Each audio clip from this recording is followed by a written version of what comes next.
Skupaj z Ministrstvom za infrastrukturo pripravljamo rešitve.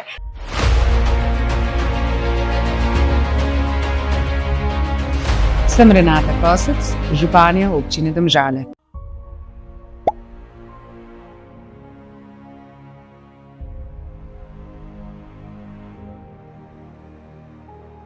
Nahajam se pri pokopališču v Domžalah, tole v drevoredu, kjer smo v večjih fazah stara drevesa nadomestili z novimi divjimi kostanji. Tu v neposredni bližini pa se nahaja spominski park.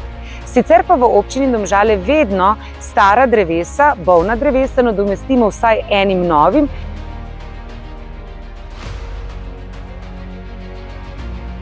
Križišče As je eno najbolj obremenjenih križišč v naši občini. Preko 17.000 vozil in tudi tovornih vozil se na dan tu prepelje. Tako da smo hvaležni tako civilni iniciativi, s katero aktivno sodelujemo, ki je nas opozorila, da imajo stanovalci na drugi strani te ceste res velike težave, da varno prečkajo to državno cesto. Tako da skupaj z Ministrstvom za infrastrukturo pripravljamo rešitve. Izkazalo se je, da je najbolj optimalna rešitev semaforizirano križišče, tako da v bistvu vse aktivnosti gredo v to smer.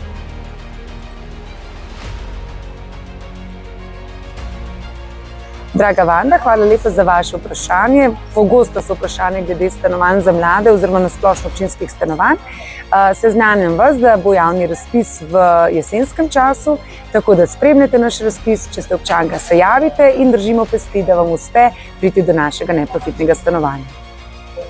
Občina se s Stanovanjskim skladom Republike Slovenije dogovarja za morebitne gradnje. Smo seveda se že večkrat dobili na sestankih, tako da upamo, da bodo prisluhnili našim željam in da bomo resno pristopili k morebitni gradnji novih občinskih oziroma državnih stanovanj.